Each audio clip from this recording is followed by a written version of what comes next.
The female reproductive system consists of the ovaries, oviducts, uterus, and vagina. The ovaries produce eggs, or ova, in a process called oogenesis. Each month, an egg develops within a follicle and is released into one of the oviducts, a process called ovulation. In the oviduct, the egg may be fertilized by a sperm cell. The fertilized egg starts to develop and implants in the wall of the uterus, where it will mature. Ovulation occurs about every 28 days in a regular cycle called the ovarian cycle. Hormones coordinate the ovarian cycle with monthly changes in the uterus, termed the menstrual cycle. The start of the menstrual cycle is defined by the beginning of a woman's menstrual period.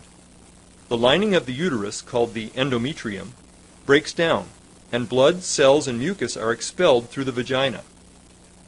This process is called menstruation, and it usually lasts for the first 3 to 5 days of the menstrual cycle. The endometrium again thickens in preparation for possible pregnancy. We will combine our discussion of the ovarian and menstrual cycles to show how hormones coordinate the activities of the ovaries and the uterus. The brain controls reproduction, acting via hormones produced by the pituitary gland. While a woman is menstruating, her hypothalamus begins secreting a releasing hormone which stimulates the anterior pituitary to secrete FSH and LH into the blood.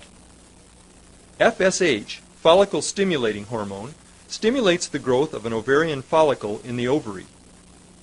The follicle consists of a developing egg cell surrounded by cells that nourish and protect it.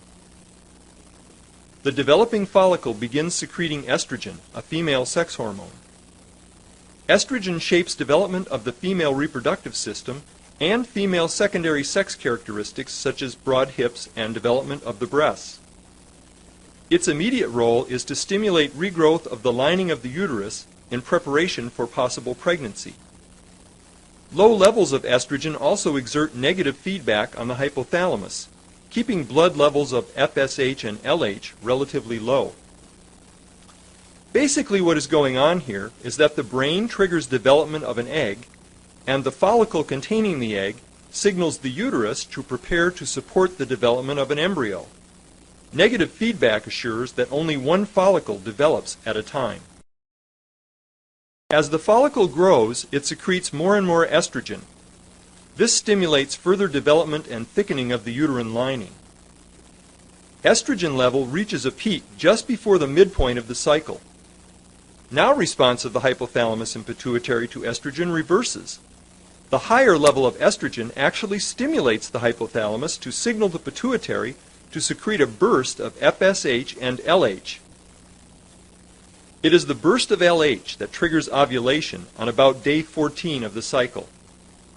The ovum develops, the follicle ruptures, and the nearly mature ovum is released from the follicle and swept into the oviduct. LH, or luteinizing hormone, also causes the ruptured follicle to develop into a glandular structure called the corpus